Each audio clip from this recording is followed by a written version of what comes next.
we're going to talk about this idea of radical acceptance, which you've probably heard floating around in the psychology world. It's this idea that when you stop fighting reality and stop responding with impulsive or destructive behaviors, when things really aren't going the way you want them to, but you learn to let go of the bitterness and you let go of the suffering and you just submit to the facts and to the reality of what is happening. And you realize that the reality and the facts don't mean that you are less than, or that you're being punished, or that there's something wrong with you, but just you're going through something hard. And that something hard is a lesson, and a beautiful lesson. It can either make us bitter or it can make us better.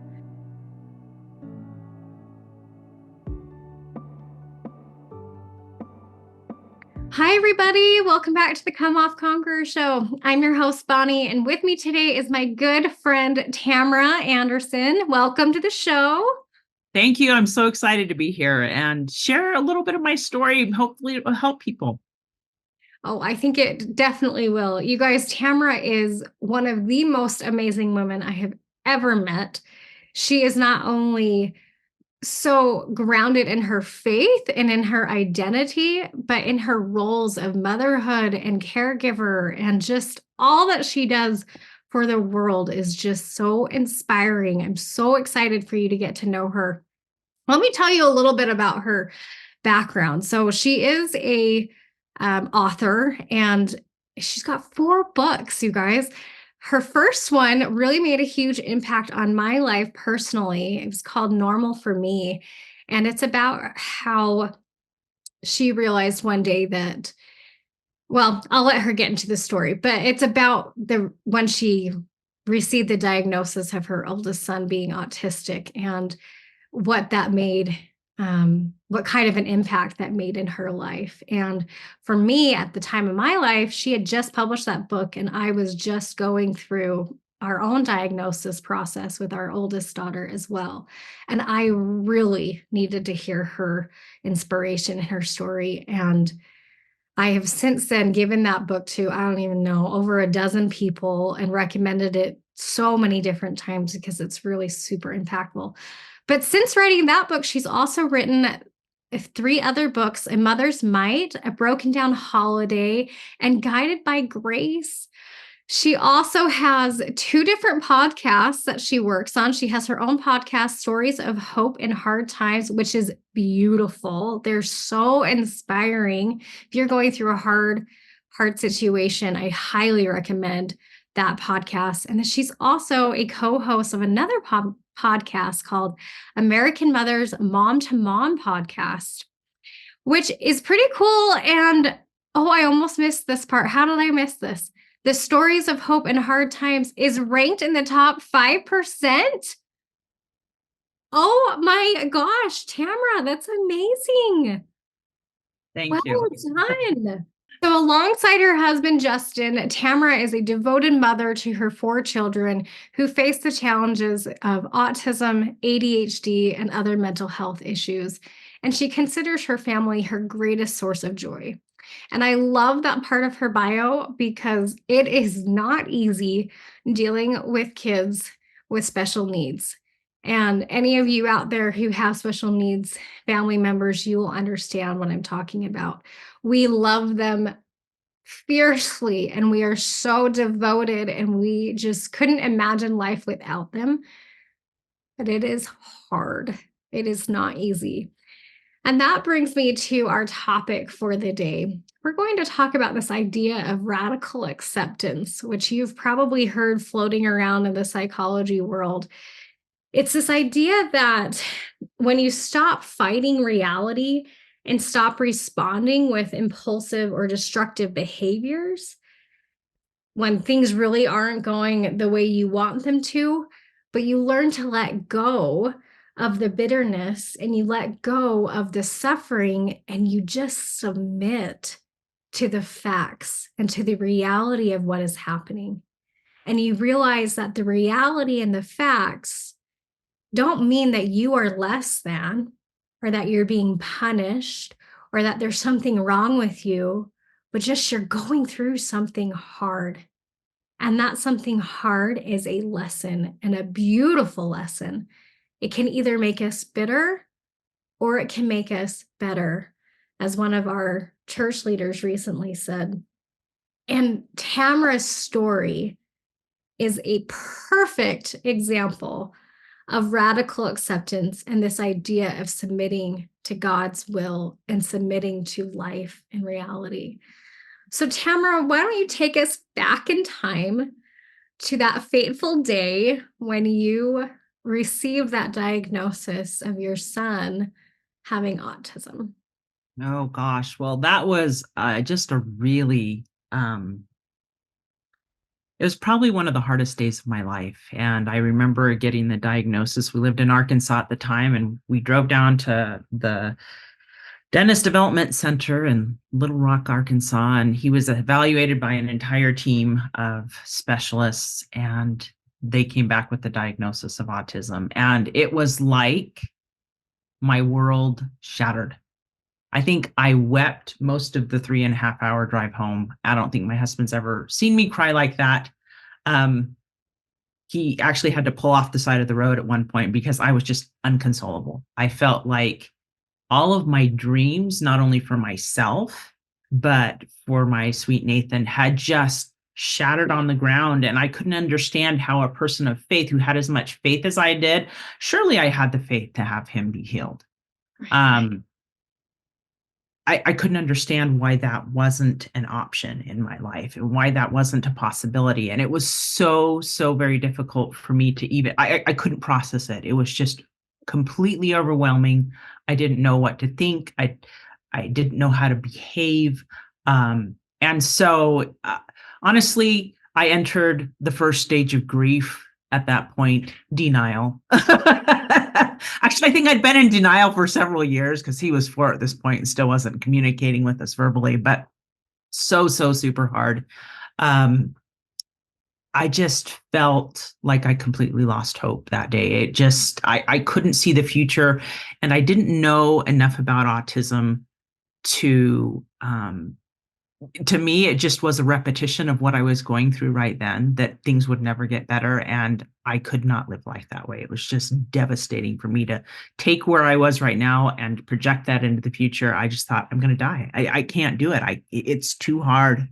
Um, anyway, little did we know that our next son, Jacob, was also on the spectrum. And so that was very, very difficult.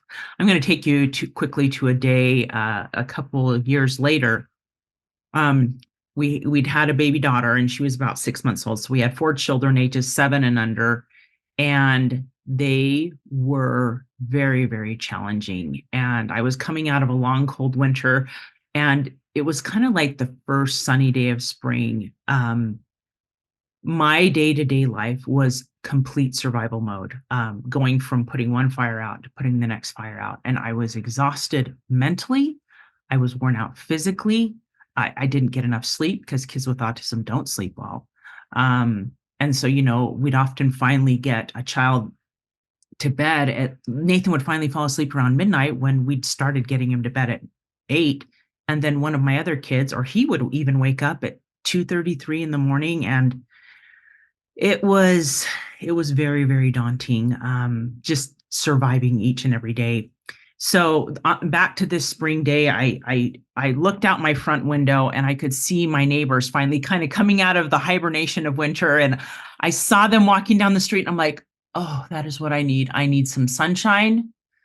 I need to get out and breathe the fresh air. We can go on a family walk. I couldn't take my 4 kids on a walk by myself, because only one of them could communicate with me at the time. That was my oldest. And the next 3, well, 2 were on the spectrum. And then my daughter was 6 months old, so she couldn't communicate. So, and so my husband came home, we ate dinner, we wrangled the kids, got shoes on, got little bicycles for those who could ride. And we started around the block, just around the block. That's all I wanted.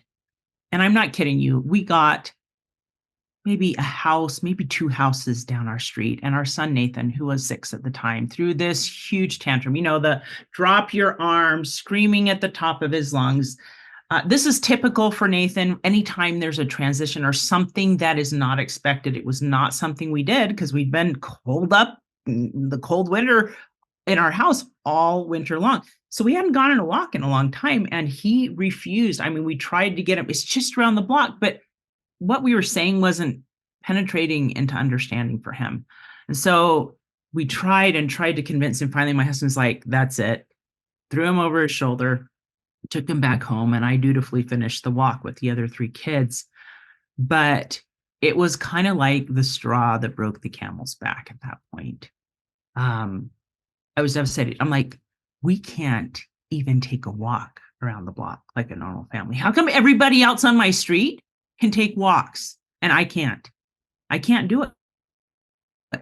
And I was broken again. And I remember that night after we put the kids down, just falling on my knees, and I just wept to God. Why do we have 2 children with autism? Wasn't one enough? Yeah.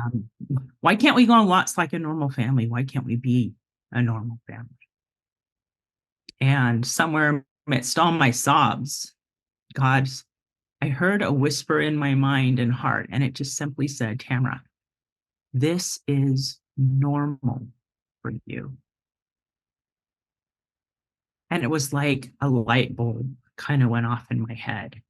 Tamara, quit comparing yourself. Quit looking out your front window and what you perceive everybody else's normal lives to look like, and realize this is your life. This is normal for you. These are the kids you have, and it's okay. You don't have to compare. You can find your own way to find joy and have joy with the family that you have. And that was one of my first real epiphanies of just quit comparing. And I think we do so much of that, especially with social media. We may not be looking out our front windows, but we're looking on our phones, and comparing our lives to everybody else isn't what we perceive that their life looks like. And it's super hard. And I'm not saying it got easier all at once I had that epiphany. And I'm not saying that I didn't still, and I still don't every once in a while have that, I think the adversary throws those thoughts in our heads. We look at those kids and you think, oh, look at what their kids are doing. My kids, I can barely get them to socialize properly, or whatever it is that, you may be struggling with. Maybe you feel your life is broken compared to the people that you see out there. But I think just starting that process of learning that my life is normal for me and internalizing that year after year, it did become easier. The other thing I wanted to share with you, as Bonnie mentioned, is another huge epiphany I had a couple of years later. Just because Nathan had the diagnosis doesn't mean that I accepted it. I was determined I was going to prove that diagnosing physician wrong. Nathan was not going to have autism. We were going to find a way out of this. This was not going to be my lifelong sentence. And and shortly after Jacob was diagnosed, it was just kind of another, oh, what is this, Lord? Really? I heard a really great talk, and it kind of was like the Lord nicely and gently, but hitting me upside the head with the 2x4. Because I've been asking that question for so long. Why don't I have faith enough to heal my kids? And why can't I find the right solution? We tried gluten-free, casein-free diets. We tried all sorts of different things. Nothing was helping. We tried different therapies. And I was just determined. They were going to be okay. They were going to be healed. That's what I wanted. It was a good wish, right? It's a good wish for us to have a normal life, to be healed, to live our lives happily and without these challenges that feel like they're weighing us down, thousands of pounds on our shoulders. And in this talk, the story in the Old Testament was told of Shadrach, Meshach, and Abednego, and how King Nebuchadnezzar wanted them to bow down to his idols. And if not, he was going to throw them in the fiery furnace. Basically, pray to my idol or you die. Mhm. Um, and I love their response. They say, basically, I know that you have power to do this, O king. Here's what Shadrach, Meshach, and Abednego told King Nebuchadnezzar. They said, if it be so, our God whom we serve is able to deliver us from the burning fiery furnace, and he will deliver us out of thy hand, O king. But if not, be it known unto thee, O king, that we will not serve thy gods nor worship the golden image which thou hast set up. So basically, they're saying, we know that God can deliver us from this fiery furnace. But if not, we'll submit and we'll die and we'll go and live with him. And then in this talk, man pointed out this but if not clause. And this was kind of the two before that hit me upside the head. His point was we pray for things and we ask for things and we beg for things, but it's an immature faith that believes that God will take away everything else.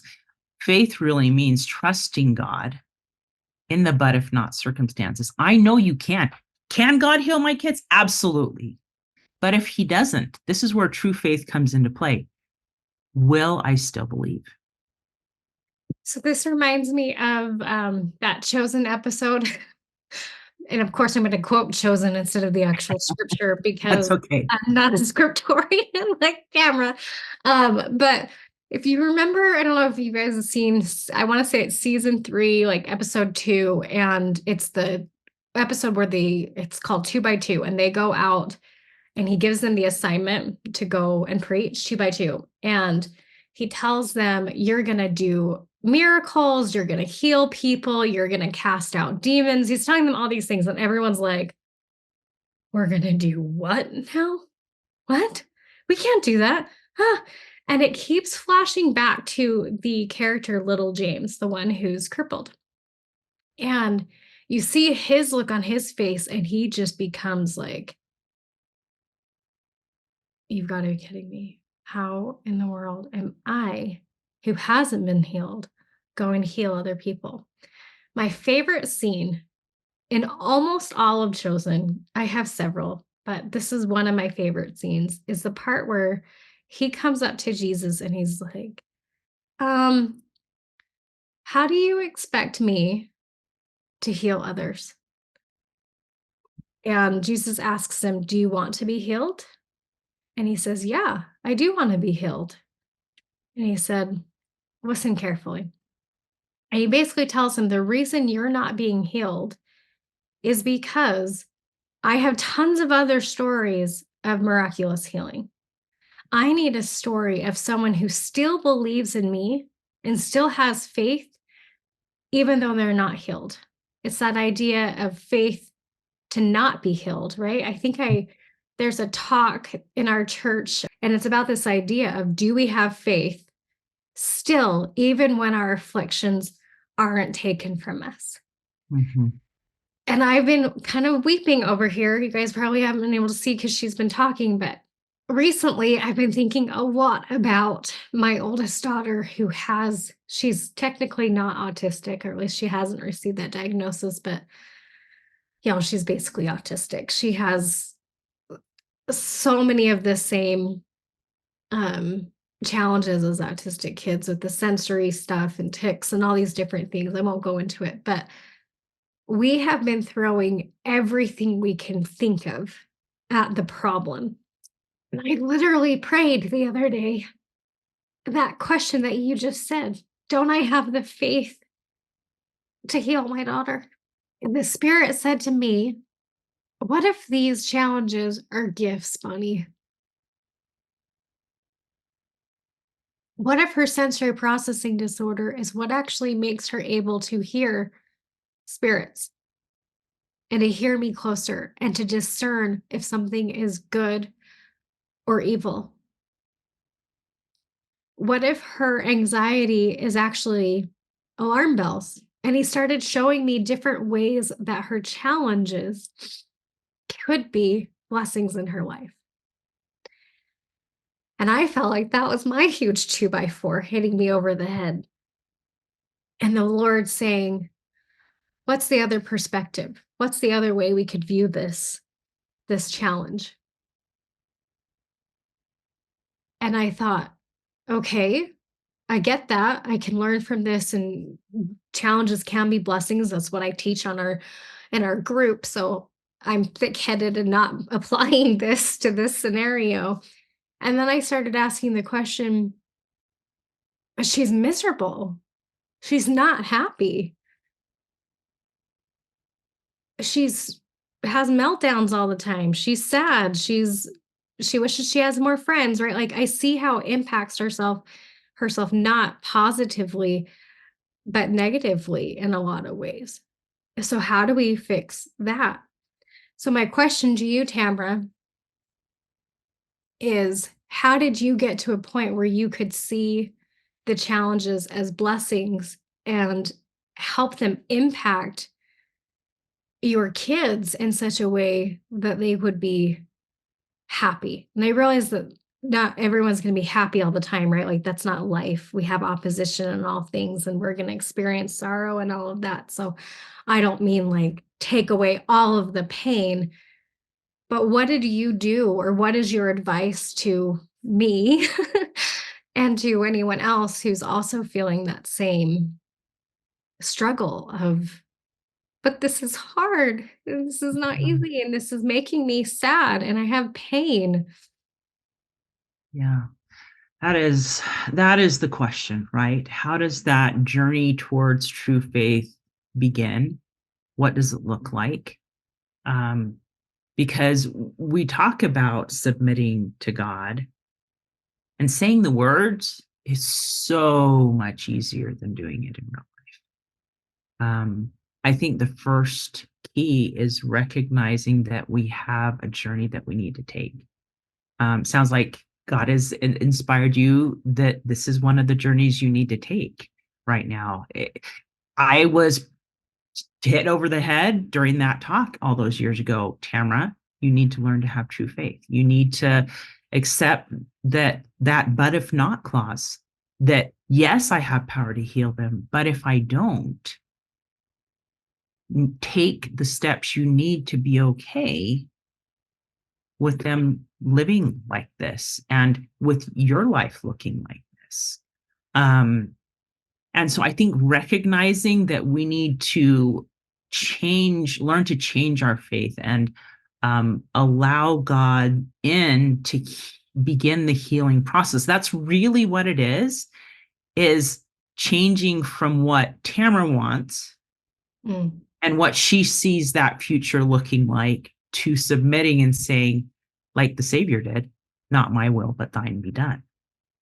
You know, this isn't what I want, but it's my journey in life. So I think the first step is recognizing we need to take that journey. And once I realized it, I remember kneeling down that night, Bonnie, and I was like, I can't say it yet. I Mm. can't say, I know you can heal my boys, but if not, I'll be okay. I physically could not say those words out of my mouth. Um, it was too hard. And so I told the Lord, I said, I'm not to that point yet, but I need to get there, and I need you to help me. And I think that first acknowledging that you have it and then asking for his help, those are the first two key steps. That I need help to increase my faith. I need help to get to that point and be okay with it, because I am so not right now. I am stubborn, and I'm a little bit of a control freak, and God is slowly working it out of me. Right. And so this was one of the things, Tamara, this is going to go easier for you the sooner you learn this concept. But yeah, it took me years. Okay. I'll just be honest. But I remember during that process, Jacob had just gotten his diagnosis of autism, and there was still a lot of anger with God, and processing a second diagnosis on top of the first one, and trying to juggle so many things. And so I just told God I was going to put in the work. I was going to keep praying. I was going to keep reading my scriptures. I was going to keep going to church, even though taking my children to church, guys, oh my word, it was so hard. We were such a distraction. I remember one week we had gone on vacation and another family came up to us the next week and they said, we didn't realize how loud our kids were because everybody was always so distracted by your kids. And then you were gone that week and then everybody noticed how loud our kids were. And they're like, so we're thankful you guys are here. So it was hard. I feel like I had to pack the kitchen sink in my bag of toys and things to distract my kids and just to make it through church. And I will tell you this, we are at a point now where everybody comes and I don't have to pack a huge bag in the kitchen sink with it to get my kids to church. It was just establishing the habit that this is what we do on Sundays. We go to church. So it was worth it. And it is easier now. My Nathan is now 25. My Jacob is 20. Let's see, how old is Jacob? He's 22, and I'm not saying that life is beautiful or perfect. It's not. But I've learned to roll with the punches much more easily than I did back then. If I could go back to that younger version of Tamara, I would simply say, trust God, lean on him for strength. He'll help you heal. He'll help you come around to peace and acceptance. Just keep doing the little things day in and day out, and you'll get there. And you will. I think it took me probably a year or so to even process to the point where I could say, okay, I feel at peace with this. I feel like it's going to be okay. I don't know what okay looks like, but I'm going to trust you on this journey. And it was like the peace and acceptance had finally sunk into my heart, but I had to open myself up to that. I had to journal about all the ugly stuff going on. This is why it's hard. These are things. And so just allowing God in to help process that and help me begin the healing process, help me be brave enough to submit, because I wasn't at the time. My life had had so many crazy things happen up to that point that I wanted to control it so that it wouldn't be so crazy. But the good news is when we allow God in, he helps us with the crazy. He helps us get through. He helps us heal. He helps us fix those little broken parts of ourselves little by little until, at this age in my life, I know I can trust him no matter what comes my way, that things will work out. And has it been easy? Oh, no. I think every time I reapply what I've learned and submit to him, okay, God, here's the situation now. What do I do? We were on our knees, my husband and I, just earlier this week. We had one of our kids come to us with a huge, huge, difficult challenge. And I'm like, here we go again. But my faith is at a different point right now. I really can say, I don't know how this even current challenge is going to completely work itself out, but I trust God enough that I know it will. And I know that he'll work with me and he'll help me work with my child to figure it out. So I want to recap. You mentioned a few things that helped you get there. You grieved the loss of the expectation of what you thought your life was going to look like. That was probably a very long process and still probably have moments of where you still grieve, right? Like you were saying, you journaled, you've been reading your scriptures, saying your prayers, going to church. Sounds like studying conference talks and different sermons and things like that. Staying close to him. It sounds like you're really building a relationship where you can get to know God on an intimate level. Are there any other tools or resources or things like therapy or anything like that that helped you along this process of your faith journey? Oh, absolutely. Sure. Sure. I've seen counselors. um, you know, sometimes in our journeys, the Lord will direct us to people to help us solve a particular challenge. Um, we often feel like to be these women warriors, we want to be strong and do it all on our own. But I found that we need each other. That part of God's solutions often come through other people, Mhm. that we are his hands on earth. And not only does he answer some of our questions and problems through other people. I could build you a list of probably hundreds of people who've helped me through the years with my children, everyone from an amazing autism support teacher when Nathan and Jacob were in elementary school. She was one of my answers to prayer. She taught me all about autism and how to build schedules and all the stuff that I needed to learn as a parent. Um, to hiring a young woman from church to hang with me during the summers when my kids are off school because I couldn't go anywhere by myself. Um, with them. And I also needed little breaks, but it really did take two of us to wrangle them all. It was too much for me. So often we need to ask the question when we come to a severe challenge, who can help me with my problem? And Lord, guide me to who can help me with my problem. Because we aren't meant to solve it alone. We can lean on God and God can help us do amazing things and he can empower us and strengthen us. But sometimes we need to ask that who question. Who can help me solve this problem? I don't know. Maybe I don't know him yet, but please bring him into my life. And so as we lift and support and strengthen one another, God blesses us with people to come into our lives to help us do therapy or help our kids do therapy or you know um maybe they're a friend that we just walk with on a couple times a week. And it's just nice to have somebody else as a sounding board to hear that, oh my goodness, I'm not the only person who struggles. Look, as I get to know this person better, I'm not just looking out my front window at them, and seeing them walk by and thinking, oh, their life is perfect.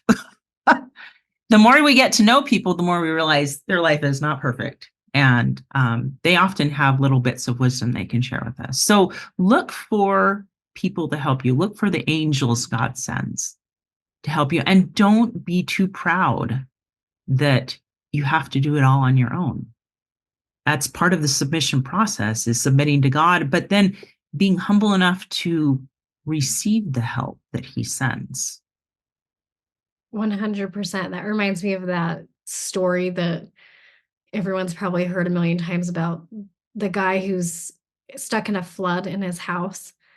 So he climbs up to the roof and he's waiting to be rescued. He's been praying and praying and praying to be rescued. And a boat comes by and says, "Hey, climb on board." He's like, "No, I'm good. I'm waiting for God." And then an airplane comes by or a helicopter or something drops the rope and they're like, "Hey, climb on." And he's like, "No, I'm waiting for God," or whatever. And then he dies. He goes to heaven and he gets to the pearly gates and he sees God and he's like, "What gives? I was praying. I had the faith. I was asking you to rescue me." And the Lord looks at him like, "You're an idiot." No, I sent the helicopter. I sent all the people to help you, and you turned all of them away. You turned me away. Uh-huh. I was like, "That was you?" Oh my Mhm. gosh.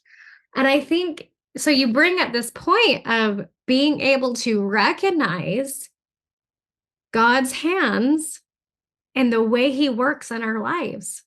And how Mhm. it does often happen through other people, right? It's not just reading the scriptures. It's not just listening to a sermon or hearing a song on K-Love or something like that. He works through those people and all those things too. But it's also lots of little things that happen that come along the way. Me feeling impressed to reach out to you finally after all these years to be interviewed. You have uplifted my soul so much today as you did 9 years ago, right? Or how long ago was that? 7? How old was Emma? I think she was 4. So this would have been 4 or 5 years ago. I really needed you then, and I needed you now. So, a perfect example of you showing up in my life when I needed to hear these words and I needed this reminder.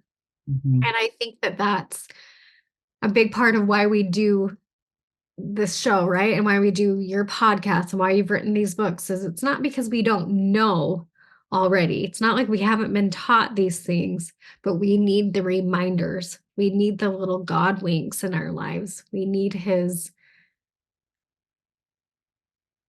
mercy and his grace.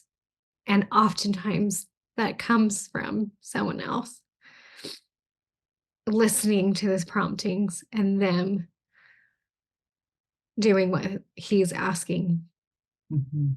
So thank you very much. I would love, um, you mentioned a support group and stuff, and obviously everyone can join our Come Off Conqueror, but I know that Tamara's got a new program out that I would love to have her share with us. It's called the Women Warriors of Light. Did I say that right? Yes, you did. And just the name alone makes me want to join because it sounds so cool. I want to be a woman warrior of light, right? Uh-huh. I want to proclaim God's love and his mercy and be a beacon to other people. So, can you tell us more about what that program is? Oh, absolutely. I'm so thankful you asked. And we're actually gearing up for our launch. It's been something that God placed in my mind a couple years ago, and it completely overwhelmed me. Once again, this seems to be a pattern in my life. I know the feeling. My God, that's too big. I can't do that. But it's taken a couple of years and some amazing people to help me, like we've been talking about, to get it to this point. We're getting ready for a launch on March 28th. And basically, what Women Warriors of Light is it is a network of women who are coming together, and we help people connect to God and to other inspired women to protect themselves from the adversary, giving tips and tricks on how to do that because the battle's fierce, ladies. Oh my gosh. And gentlemen. um, as we gear up for the second coming, it's tough. And so we need all the tips and resources and connection we can get to help us stay strong in these last days. And then the third thing is directed so that we can learn to listen to God when he's speaking to us and know and notice when he is opening those doors for us or answering a problem that we're having. So connected, protected, and directed to solve the life's battles that come in front of us. Have that armor on, protecting ourselves, and continue yoking ourselves to the Savior. Really, that's really what it all begins with, that connection and yoking ourselves to the Savior. And that's something I've experienced in my life. It's what's brought me to the point that I'm at, and still having faith despite all the difficulties that I've been through in my life. So um, that's what Women Warriors of Light is about. You can find more on womenwarriorsoflight.com. Like I said, sign up to get our newsletter. We'll help you.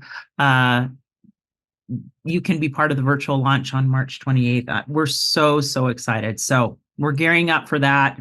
It's going to be starting some new podcasts and giving you the resources you need to fight those battles. Awesome. That sounds amazing and exactly like what our world needs. And I love that God is calling so many incredible women to be warriors in this latter day. Mm-hmm. Not warriors in the term of fighting. We're not fighting with each other, right? No. Doing the opposite. We're building each other up and we're Mm-hmm. encouraging and uplifting and loving on each other. Mm-hmm. And that is how we're going to build our armor Yeah. and withstand those fiery darts, right? It's with Yeah. the armor of God and his love. And so Mm-hmm. our warriors, your warriors look so different than what the world would have us believe Mm-hmm. is a true warrior. We can Yeah. still stand in our femininity and in our softness. Make no mistake, that does not make us weak. No. It makes us strong. And you are a great example of that. So thank you so much for sharing your story today and your journey of healing and faith and just being such a light to us. We need to have you on again because we've got 3 other books to discuss and so much more of your story. So I really am so grateful for you being here today, and we'll put the links down below, everybody, so you can follow her on social media and listen to her podcasts and get her books and all of that stuff. So don't worry, all that is down below. Check it out, and you will not be disappointed. She is amazing, as you guys just witnessed. So thanks again, Tamara. I love you. Thank you. Oh, it's been an honor. Everybody, please, if you have not already subscribed, like the channel, all those things, share this amazing video with anyone that you know that might be struggling with a diagnosis or just a really hard challenge. Share these testimonies of faith and how you can make it through. It might seem really dark and hard right now, but as we witnessed today, things do get better and we do learn and we can turn that bitter to better. And I love you all. Thank you so much for joining us. Until next week, God bless.